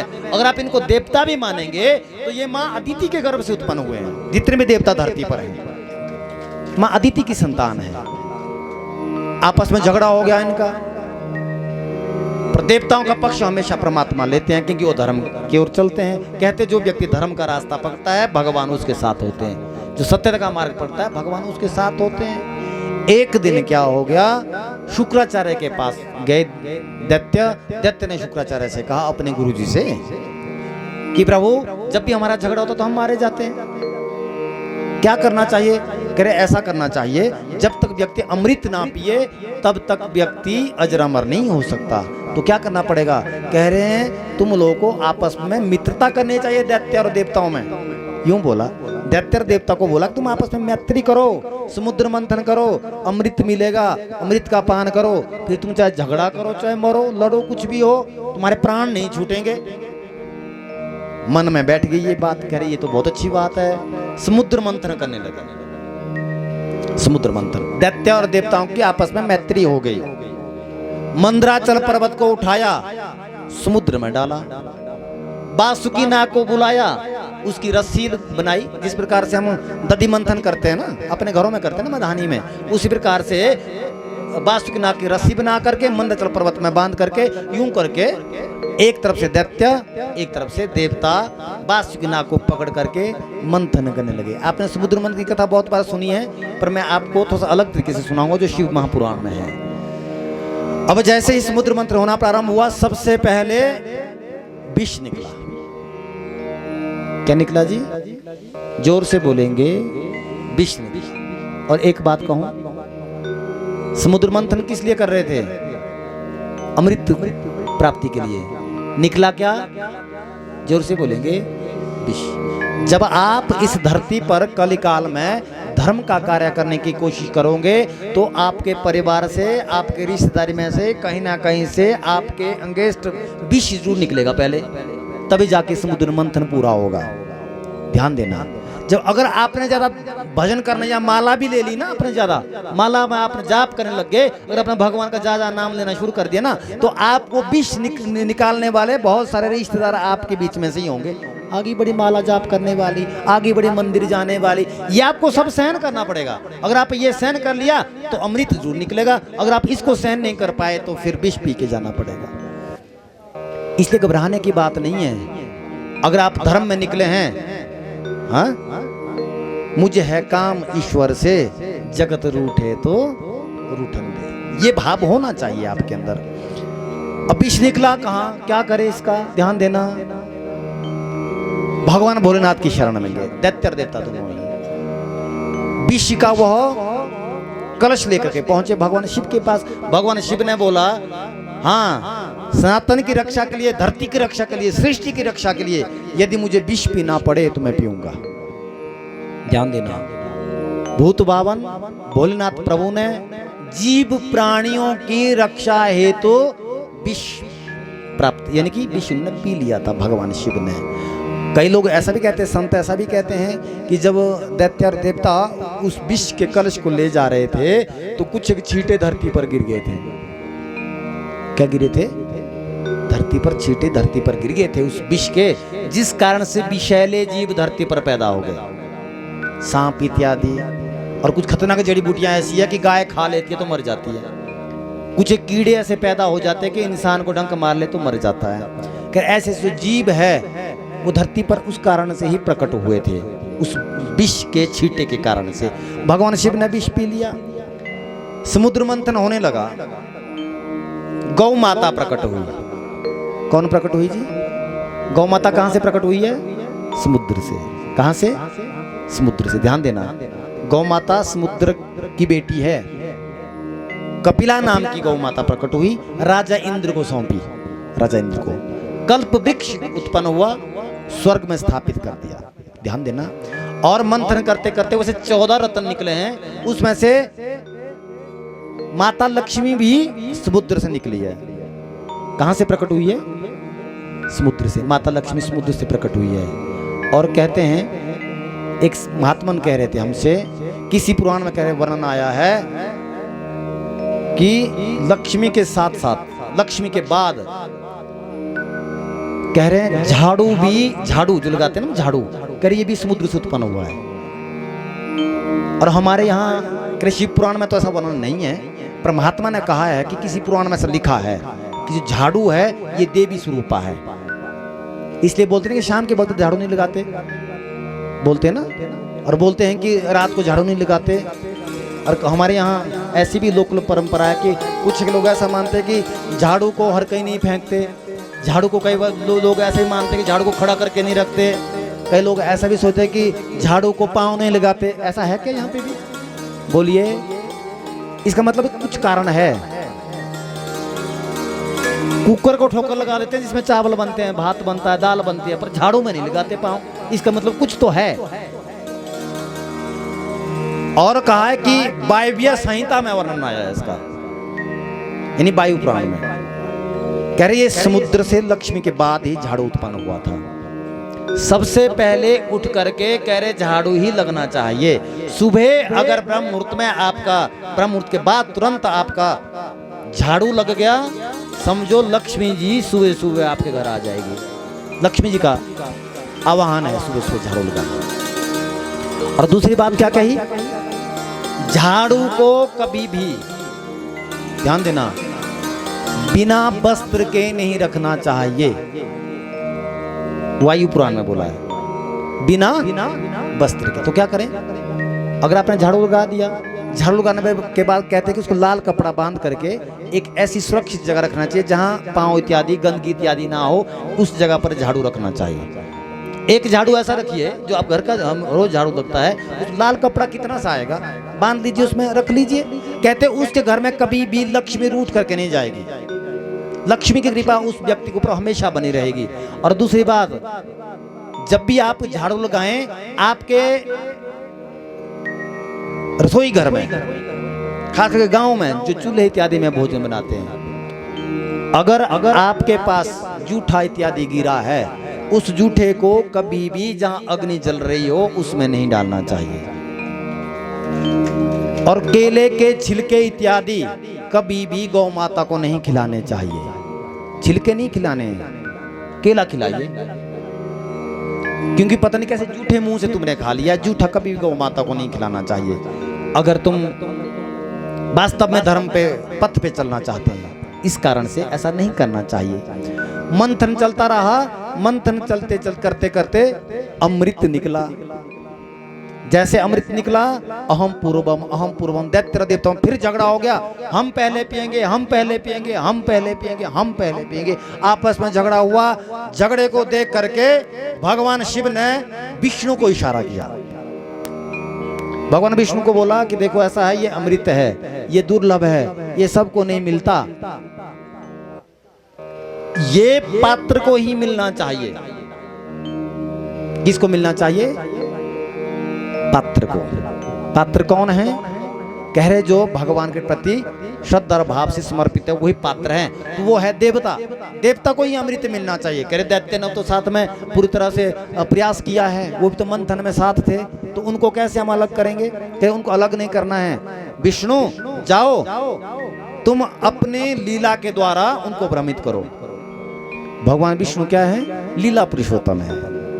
मोहिनी रूप धारण कर लिया, इतने सुंदर रूप स्त्री का धारण किया भगवान विष्णु ने। धरती की सबसे सुंदर देवी कोई प्रकट हुई तो भगवान विष्णु। आपस में झगड़ा हो ही रहा था, आगे भगवान विष्णु मोहिनी रूप में बोल दिया, भैया तुम कौन हो? यूं बोला दैत्य देवताओं। कह रहे हम भाई भाई है आपस में। कह रहे बहुत अच्छे भाई है, तुम आपस में झगड़ा करते हैं? कहते हैं जहां भाई भाई का झगड़ा होता है वहां पर विनाश जरूर होता है। मोहिनी भगवान क्या बोल रहे हैं जी? जहां बोल दो भाई भाई का झगड़ा होता है वहां विनाश होता है। भाई भाई का झगड़ा कौरव और पांडवों में हुआ था, क्या हुआ वहां पर? विनाश हुआ। भाई भाई की आपस में अच्छी थी, राम जी और लक्ष्मण जी की, तो क्या हुआ? राम को ही राजा बनाया गया। अयोध्यावासी सभी राम जी के धाम गए, शिव के धाम गए। ये कारण है। कह रहे भाई भाई का कभी झगड़ा नहीं होना चाहिए। मोहिनी भगवान ने बोला झगड़ा किस कारण से? इस कारण से अमृत मिला है, अमृत हम पीना चाहते हैं, पहले तो हम पिएंगे। अब भगवान विष्णु ने बोला, जो मोहिनी रूप धारण करके आए हैं, भैया मेरे ऊपर भरोसा है कि नहीं है? ध्यान देना, उनने पूरे दैत्य को ही मोह लिया, उनके मन को मोह लिया। इसलिए बोला गया धर्मशास्त्रों में, आप कहीं प्रदेश गए हैं, आप कहीं ऐसी जगह गए हैं जो पहली बार जा रहे हैं, वहां यदि आपको कोई स्त्री मिल जाए जिससे आपको कोई जान पहचान नहीं है, कह रहे ऐसे स्त्री पे कभी भरोसा नहीं करना चाहिए। कलिकाल में तो भरोसा पुरुषों के ऊपर भी नहीं है, मैं वो नहीं कह रहा हूं। इससे ऐसा मालूम हो रहा है कि अंधे आंख बंद करके दैत्य ने भरोसा किया मोहिनी भगवान के ऊपर। पंक्तिबद्ध तरीके से बिठाया, एक पंक्ति दैत्यों की, एक देवताओं की, और दैत्यों की पंक्ति को छोड़ करके देवताओं की पंक्ति में पिलाना शुरू कर दिया। दैत्य उठे, भैया हे देवी हमारी पंक्ति में आ जाओ। बस इस मुस्कुराहट के करते ही, मुस्कुराने मात्र से ही बोला, दैत्य की तरफ मुस्कुराते हुए बोला कि तुम चिंता मत करो, जो घना घना है ना, गाढ़ा गाढ़ा है वो नीचे है, जो पतला पतला अमृत है वो ऊपर है। पतला पतला पहले देवताओं को पिलाएंगे और जो घना घना है वो तुम्हें पिलाएंगे। घी कभी घना या पतला होता ही नहीं है, हाँ? घी तो बराबर ही होता है, अमृत भी बराबर होता है। मूर्ख बन गए। अब इधर क्या होगा, देवताओं की पंक्ति में अमृत पिलाना शुरू कर दिया। उन दैत्यों की पंक्ति में एक बुद्धिमान दैत्य था जिसका नाम था स्वरभानु। उसने दिमाग का प्रयोग किया कि हमें बेवकूफ बनाया जा रहा है, हे मूर्खो, तुम बेवकूफ बनोगे। ये जो घड़ा है, इस देवी कौन है, इसका तुमने परिचय भी नहीं दिया, तुम मूर्ख की तरह बैठ गए। ये पूरा अमृत पिला देगी दैत्य को और तुम यूं जाए घर। कह रहे नहीं नहीं नहीं, तू पागल है। क्या बोले? तू पागल है। कह रहे तुम पागल है, मैं पागल नहीं। और वो स्वर भानुनाग का दैत्य अपनी पंगत से उठा, हाँ, अपनी पंगत से उठा और देवताओं की पंगत के बीच में बैठ गया। बैठा कहाँ? सूर्य और चंद्रमा के बीच में। मूर्ख है, सूर्य और चंद्रमा के बीच में बैठेगा। अगर कोई बल्ब के सामने बैठेगा वो कहाँ छुपेगा बताओ? दोपहर को यदि रोड में बस स्टैंड में बैठेगा वो कैसे छुपेगा? अरे अंधेरे पकड़, कहीं कहीं तू जाके बुध के बीच में बैठ जाता, कहीं शनि के बीच में बैठ जाता, तुझे कोई पता नहीं चलता। बैठ कहाँ गया? सूर्य और समझो कि स्ट्रीट लाइट के नीचे बैठ गया। रात को भी कैसे मालूम नहीं होगा, दूर से मालूम हो गया ये दैत्य बैठ गया बीच में। चंद्रमा ने शिकायत की, अरे ये दैत्य आ गया, ये यहाँ बैठ गया। बस इतना बोलते ही आपस में क्लेश हो गया, पर इसने अमृत पी लिया था। स्वर भानु नाम का जो दैत्य है, इसने अमृत पी लिया था। और पीने के बाद क्या हो गया महाराज? झगड़ा हो गया आपस में। झगड़ा होते ही भगवान मोहिनी ने अपना असली रूप में वो आगे, विष्णु के रूप में आगे, उन्होंने अपने सुदर्शन चक्र प्रकट किया और सुदर्शन चक्र के द्वारा उस स्वर भानु नाम के दैत्य को, सिर को उसके धड़ से अलग कर दिया। पर उसने अमृत पी लिया था, मर नहीं सकता। अमृत पी लिया तो मरेगा कैसे? वो तो मर ही नहीं सकता। अगर अमृत पीने के बाद मर गया तो फिर अमृत की वैल्यू क्या है? फिर तो अमृत से कोई मतलब नहीं है, फिर तो अमृत पानी की तरह हो गया। अब महाराज धड़ गिर गया यूं, और जो सर है वो भगवान विष्णु से वार्ता करने लगा कि भगवान विष्णु, मैंने अमृत पी लिया है, अमृत पी लिया। और भगवान विष्णु वहां से अंतर ध्यान हो गए। ध्यान देना, दैत्य और देवता पर आपस में झगड़ा हुआ और चंद्रमा को दोषी करार दिया गया।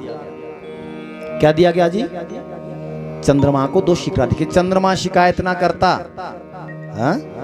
मान लो आप लकड़ की चोरी में गए हैं, आपके पड़ोसी ने आपकी शिकायत कर दी और आप अंदर हो गए, तो आप घर में क्या बोलेंगे? अगर वो बेवकूफ शिकायत ना करता तो हम शायद बच जाते। वही बोल रहा है वो। अगर चंद्रमा ने शिकायत ना की होती तो शायद बच जाते। ध्यान देना, आपस में जब भगवान विष्णु तो निकल लिए, जो अमृत का कलश है उसको खींचता नहीं मैं। महाराज एक दूसरे को झपट्टा मारते हुए दैत्य देवता छुड़ाने के चक्कर में रहे और चंद्रमा बीच में से गिरे, दैत्य और देवताओं के बीच में से, और अमृत का कलश लेकर के वहां से दौड़ गए। चंद्रमा भागे वहां से, और जो स्वर भानु नाम दैत्य का, ध्यान देना, जो सिर है वो चंद्रमा के पीछे चला। और चंद्रमा के पीछे चलते चलते आगे चंद्रमा, पीछे वो सर, आगे चंद्रमा, पीछे राक्षस का सर।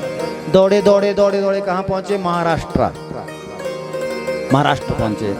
और नासिक में जा करके, गोदावरी में जा करके समा गए चंद्रमा, कलश को लेकर के, उस अमृत के कलश को लेकर के। वो सिर साथ में देख रहा है और वहीं खड़ा रहा सिर। कह रहे 12 वर्ष तक गोदावरी में ही चंद्रमा रहे, 12 वर्ष तक डर के मारे। 12 वर्ष के बाद जब चंद्रमा ने वापिस आने की कोशिश की कि अब मैं कब तक रहूंगा यहाँ पे, मुझे यहाँ से निकलना ही पड़ेगा, कब तक, और वो वहीं रहा, वो सर वहीं पर रहा। और वहां पर आपस में दोबारा खिंचातानी हुई उस सर की और चंद्रमा की। इस कारण से क्या हो गया? जो अमृत की बूंदें हैं वो गोदावरी में गिर गई। वहां से चंद्रमा छूट करके आए और दौड़े दौड़े अवंतिकापुरी उज्जैन पहुंचे और क्षिप्रा में जाकर के समा गए। जैसे क्षिप्रा में पहुंचे, क्षिप्रा में गए, कह रहे 12 वर्ष तक चंद्रमा वहां रहे, 12 वर्ष तक। वहां पर भी यही कहानी घटी। 12 वर्ष के बाद जब बाहर आए चंद्रमा, और आपस की खिंचातानी के चक्कर से 2 बूंदे अमृत की वहां पर भी गिरी। वहां से चंद्रमा पुनः छूटे, दौड़े दौड़े आए और प्रयागराज पहुंचे और त्रिवेणी संगम में विलीन हो गए चंद्रमा। वहां पर भी 12 वर्ष तक रहे। 12 वर्ष तक अमृत का कलश अपने साथ लेकर के रहे और 12 वर्ष के बाद जब पुनः वापिस आने की कोशिश की, वहां पर भी यही कहानी हुई। अमृत की बूंदे घड़े से वहां पर भी छूटी और वहां से वापिस दौड़े दौड़े आए। अब तो कोई जगह नहीं बची, पूरा भारत छान लिया चंद्रमा ने और सीधा उत्तराखंड की ओर आए और हर की पौड़ी में गंगा जी में चंद्रमा समा गए। बोलो गंगा मैया की जय। और गंगा जी में समा के चंद्रमा। हर की पौड़ी में वो सर बैठा रहा 12 वर्ष तक और चंद्रमा बैठ अंदर गंगा जी में समाये रहे। वहां पर भी 4 बूंदे अमृत की गिरी और अब कोई जगह भागने के लिए मिली नहीं। अब चंद्रमा को सिर्फ एक ही समझ आ रही थी, धरती में तो मैं कहीं बच नहीं सका, बोलता है मैं तुम्हें पानी में भी नहीं छोड़ूंगा। ये घटना सत्य साबित हुई। कई बार बोलते हैं ना मैं तुम्हें पानी में नहीं छोड़ूंगा, तो वैसे ही ये कर रहा है कि चंद्रमा को बोलूं मैं तुम्हें पानी में भी नहीं छोड़ूंगा। अब कोई जगह नहीं बची और चंद्रमा को भगवान शिव की याद आई कि भोलेनाथ ही मुझे बचा सकते हैं, इसके प्रकोप से सिर्फ शिव बचा सकते हैं मुझे। और वहां से दौड़े और सीधा उत्तराखंड की ओर दौड़े चंद्रमा और सीधा कैलाश जाकर के पहुंच गए चंद्रमा। और जो सर है वो साथ में पीछे चलता रहा। और जैसे ही भगवान शिव के पास कैलाश पहुंचे, भगवान शिव समाधि में बैठे थे और समाधि में बैठे बैठे महाराज आंखें बंद थी। चंद्रमा कह रहे हैं त्राहिमाम प्रभु त्राहिमाम त्राहिमाम, त्राही त्राही त्राही करते हुए माता गौरा ने कहा कि चंद्रमा कहां से आए हो? कह रहे मैं पूरी धरती का भ्रमण करते करते आ रहा हूं, मुझे लगभग 50 वर्ष हो रहे हैं दौड़ते दौड़ते, इसलिए अब तो मैं बिल्कुल मरने की स्थिति में जा रहा हूं। अब अंतिम सहारा भगवान भोलेनाथ का है। कह भोलेनाथ तुम्हें जरूर अभय प्रदान करेंगे, इसलिए तुम चिंता मत करो। भगवान भोलेनाथ का तुम स्तवन करो। भगवान भोलेनाथ का भजन किया चंद्रमा ने। भगवान भोलेनाथ ने आंखें खोली, तब तक वो सिर नजदीक पहुंच गया और सिर ने पकड़ने की कोशिश की। चंद्रमा दौड़े और सीधा भगवान शिव की गोदी में बैठ गया। कहां बैठ गए जी? गोदी में बैठ गए चंद्रमा। अब चंद्रमा गोदी में बैठे, भगवान शिव ने बोला भाई तू सीधा गोदी में ही आ गया।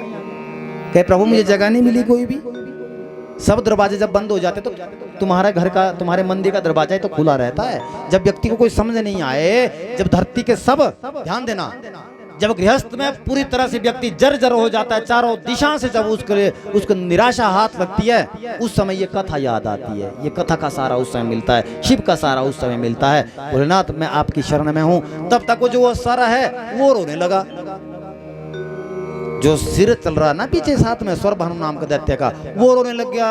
भोलेनाथ मैं भी आपकी शरण में हूं। अब भगवान भोलेनाथ ने बोला भाई तुम सब मेरी शरण में ही आ जाओ, तुम क्यों पीछे पड़े हैं? कह रहे हैं इसने मेरा सिर कटवाया है, इस चंद्रमा ने। अच्छा बताओ तुम्हें क्या चाहिए? कह रहे संकल्प करना पड़ेगा। कौन बोले? बोलो जोर से बोलो। यूं बोल रहे तुम्हारा सर, मुझे बोल रहे हो? हाँ? स्वर भानु नाम का दैत्य का सर। वो बोले संकल्प करना पड़ेगा। भोलेनाथ ने बोला जो तुम मांगेगा वही मिलेगा। नहीं संकल्प करना पड़ेगा। भगवान भोलेनाथ ने बोला मुझ पर भी संशय? कह रहे मैं संशय नहीं कर रहा हूं प्रभु, मैंने एक बार विश्वास किया, उस देवी पर इसने अमृत बांटा था, पर अब मैं बिना संकल्प के विश्वास नहीं करूंगा। ठीक है संकल्प ले लिया। कर अब मांगो क्या चाहिए? कह रहे जो तुम्हारी गोदी में चंद्रमा है इसको मेरे मुंह में रख दो। क्या बोला? जो तुम्हारी गोदी में चंद्रमा है इसको मेरे मुंह में रख दो। अब चंद्रमा ने शिव को यूं पकड़ा, बागंबर को प्रभु इस चक्कर में तो मैं यहाँ आया हूँ, अगर मैं मुंह में जाना था तो मुझे वहां नदियों में तो रहना था 12 वर्ष तक। नहीं प्रभु। भोलेनाथ ने बोला देखो ये तो संकल्प हो गया, इसमें मैं क्या कर सकता हूँ? भैया वो संकल्प हो गया, इसने संकल्प ना मांगा होता तो मैं मना कर देता, पर इसने संकल्प मुंह से ले लिया, अब तो मुंह में तो रखना ही पड़ेगा। कह रहे ठीक है नजदीक आ जा। कई बार बोलते हैं ना हम, क्या बोलते हैं, तो मैं कच्चा खा जाऊंगा, बोलते हैं ऐसे। बोलो क्या इंसान को कच्चा खा सकता है? बोलो, ये भाषा किसकी है? दैत्यों की। किसकी भाषा है? मजाक में भी ऐसा नहीं बोलना चाहिए मैं तुम्हें कच्चा खा जाऊंगा। इस बात को भूल गया ना वो कि मेरे पेट है ही नहीं। अब चंद्रमा को मुंह में रखा, कर चबाऊंगा नहीं तो मैं यूं। शिव के सामने कौन क्या कुछ को कर सकता है? तो लीला सब शिव की है। मुंह में रखा, यूं ही गटक दिया और गले से चंद्रमा नीचे छूटे और सीधा भगवान शिव की गोदी में द्वारा बैठ गए। अब वो सिर बोल रहा है भोलेनाथ से, प्रभु आई एम सॉरी। क्या बोल रहे हैं? पढ़े लिखे हैं ना, माफी मुफी कम समझते हैं लोग, बोलते सॉरी बोल दिया। कह रहे मुझे माफ कर दो भोलेनाथ। प्रभु एक बार माफ कर लो, एक बार दोबारा इसको मेरे मुंह पे रखो। कह रहे अब मैं तेरे मुंह में एक दांत नहीं रखूंगा। दूसरी बार बोला था ऐसा तो हाँ, अब बार बार संकल्प करवाता है। तो तेरा मैंने मान लिया हाँ कि प्रभु मुझसे गलती होगी, मैं इसको चबा नहीं पाया। ये तेरी गलती है, मेरी गलती थोड़ी है। अब वो रोने लगा कि प्रभु ये तो बहुत मुझसे गलती होगी। कह रहे अब नहीं होगा कुछ, अब तुम बैठे रहो, शांति से बैठो। और भगवान भोलेनाथ ने चंद्रमा से कहा, हे चंद्रमा, तूने धर्म की रक्षा के लिए, अमृत की रक्षा के लिए पूरे 50 वर्ष तक तो भूखा प्यासा, पानी तो मिल गया होगा तुम्हें, पर भूख से तो पीड़ित रहा ही होगा, तो अपने परिवार से दूर रहा। तुमने धर्म की रक्षा की है। धर्म की रक्षा धरती पर कोई नहीं कर सका चंद्रमा, इसलिए जो धर्म की रक्षा करता है वो मेरा प्रिय है। इसलिए आज के बाद चंद्रमा तुम्हें मैं अपने माथे में लगा के रखूंगा जिसने धर्म की रक्षा की है। कह रहे आधा चंद्रमा छाया रूप पृथ्वी में रहेगा, आधा चंद्रमा भगवान भोलेनाथ के माथे में रहेगा। बोले शंकर भगवान की जय। तो चंद्रमा को कहां रख दिया जी? माथे में रख दिया। आशीर्वाद दिया चंद्रमा को कि तूने बहुत बड़ी सेवा सनातन धर्म की है, इसलिए जहां पर अमृत की बूंदें गिरी हैं 12 वर्ष बाद वहां पर एक बार पुनः जो नदी है, पूरी नदी वो अमृतमय हो जाएगी। जो वहां पर स्नान करेगा, नर्मदा, क्षिप्रा, त्रिवेणी, हरिद्वार 4 स्थान पर जो 12 वर्ष बाद जो कुंभ महापर्व आएगा, उसमें जो स्नान करेगा वह शिव के धाम चला जाएगा। यूं बोला। जो पूरी नदी है उस मुहूर्त में वो पूरी अमृतमय बन जाती है, उसमें पाप का लेश मात्र नहीं रहता, ऐसा भगवान शिव कह रहे हैं। बोलो शंकर भगवान की जय। आज की कथा का हम यहीं पर विराम करेंगे, क्योंकि स्वरभानु नाम का दैत्य अभी अभी मरा है और इसलिए ज्यादा उपद्रव ना मचाए स्वरभानु, इसलिए हम थोड़ा भगवान शिव का स्तवन करते हुए आज की आरती करके विश्राम करेंगे। कल आप समय से आना 1 बजे से, बड़े आनंददायक कथा है। इसके बाद हम कल की कथा का श्रवण करेंगे। शंकर भगवान की हर हर महादेव शंभो काशी विश्वनाथ गंगे। हर हर महादेव शंभो काशी विश्वनाथ गंगे। हर हर महादेव शंभो काशी विश्वनाथ गंगे। हर हर महादेव शंभो काशी विश्वनाथ गंगे। काशी विश्वनाथ गंगे माता पार्वती संगे। काशी विश्वनाथ गंगे माता पार्वती संगे। हर हर महादेव शंभो काशी विश्वनाथ गंगे। हर हर महादेव शंभो काशी विश्वनाथ गंगे। हरि बोल।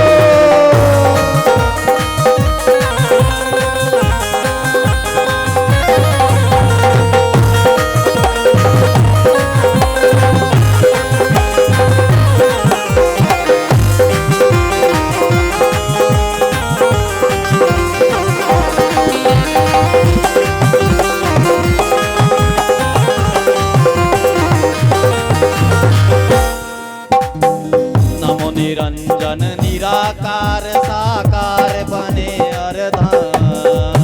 नमो निरंजन निराकार साकार बने अर्धान। नमो निरंजन निराकार साकार बने अर्धान। निरंजन निराकार साकार बने अर्धांग ललित कपोल भार और रजत ललित कपोल भार और रजत पिए हलाल बाम, पिए हलाहल हर हर देव शंभो काशी विश्वनाथ गंगे हर हर महादेव शंभो काशी विश्वनाथ गंगे हर हर महादेव शंभो काशी विश्वनाथ गंगे हर हर महादेव शंभो काशी विश्वनाथ गंगे तालियों की सेवा हरि बोल।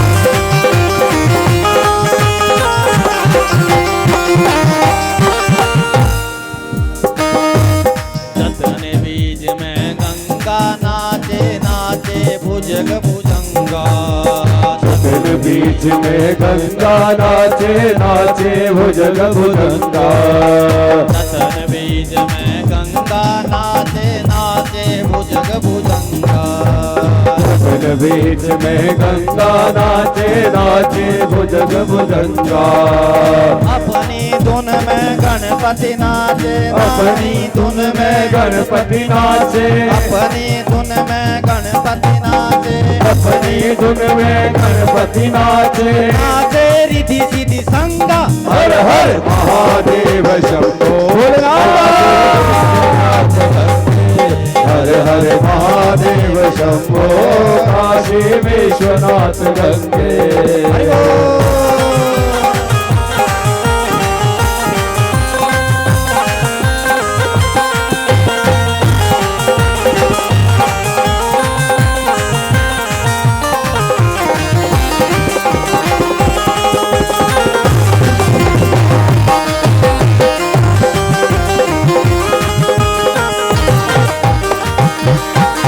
कैलाशी काशी के वासी अमरनाथ दुख भंजन कैलाशी काशी के वासी अमरनाथ दुख भंजन कैलाशी काशी के वासी अमरनाथ दुख भंजन कैलाशी काशी के वासी अमरनाथ दुख भंजन उज्जैनी के महाकाल है उज्जैनी के महाकाल है उज्जैनी के महाकाल है उज्जैनी के महाकाल है भक्तों के ही संग हर हर महादेव जयकारे हर हर महादेव शंभो